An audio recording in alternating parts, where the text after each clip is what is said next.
She felt as though she might have been hallucinating. Maybe she was having some sort of weird waking nightmare. There was no other explanation. It was like she was in a horror movie. But this was definitely real. He'd been living in her house the entire time, and she had no idea. But once the truth became very clear, she started to freak out. Life wasn't easy for Tracy. She was a single mom with 5 kids and was living in Rock Hill, South Carolina. She'd struggled to provide for her family for several years, which was very difficult sometimes. Some of her kids were fully grown, but everyone lived under the same roof to save money. But they were a happy family.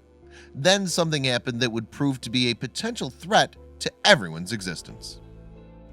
On a seemingly normal September day, Tracy heard odd noises in the attic.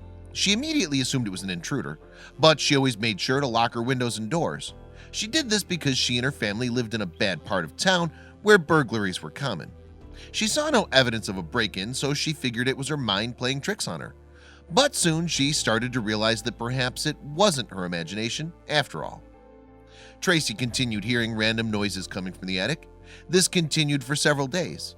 But when she asked her kids if they'd been messing around in the attic, they said no. She believed them too. The attic was too musty and dark to be any kind of fun for kids.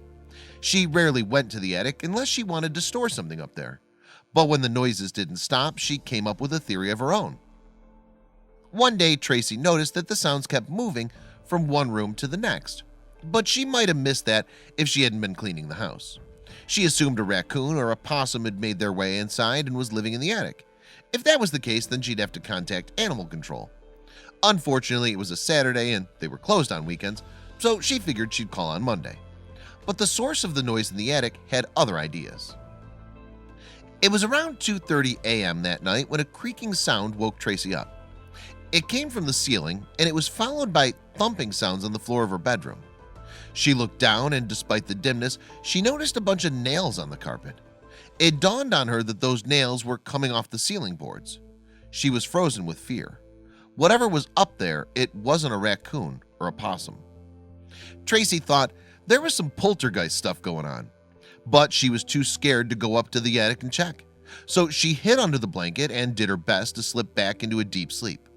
Before she did, she thought about what was haunting her attic.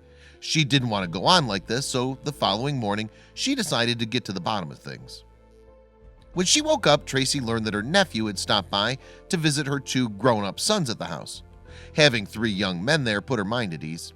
She told them about the noises coming from the attic and asked them to check it out. The men went upstairs while Tracy waited safely in the hallway outside the attic door. No one was prepared for what the boys found up there. The young men knew something wasn't right the moment they walked into the attic. For starters, there was a foul stench, and there was garbage thrown on the floor. Tracy's old jackets and coats had been packed up in a single corner by the heating unit. She'd brought them to the attic to store them, but not like this. And then the boys noticed a body. The body in the corner moved as soon as the men started exploring the attic. The stranger was apparently sleeping, but now he was looking straight at them and they were staring back at him. For a few seconds, that was all they did. They were frozen with shock. Then the man stood up and ran past them. Tracy caught a glimpse of the man as he made it down the stairs and escaped. She suddenly realized that she knew him.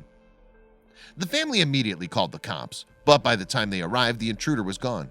However, Tracy recognized the man. 12 years earlier, he'd come over to do some housework for her.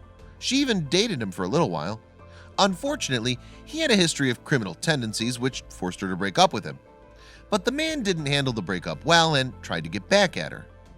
The man wanted Tracy back, but she turned him down, so he stole her truck. But she reported him and the cops caught him. Even after he went to prison, he kept trying to harass Tracy. He sent her letters assuring her that he'd changed and pleaded with her for a second chance. After his release, Tracy heard he'd moved to Charlotte, North Carolina. She assumed these were just rumors, but then she found out it was true in the worst possible way. Police searched the attic where the man had been living this whole time. They assumed that he'd been there for several weeks. He'd packed all the old coats and jackets into the heating unit and was sleeping in the heating unit, said Tracy.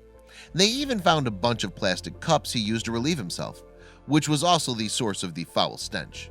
Then they made a more frightening discovery.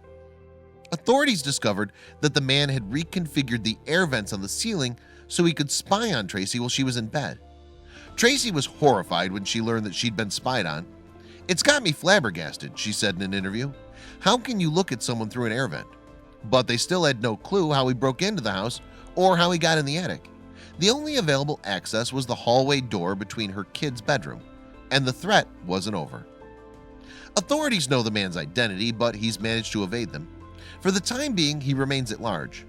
Days after he ran off, Tracy could have sworn she saw him lurking near her house, but cops found nothing. Meanwhile, she wants him caught.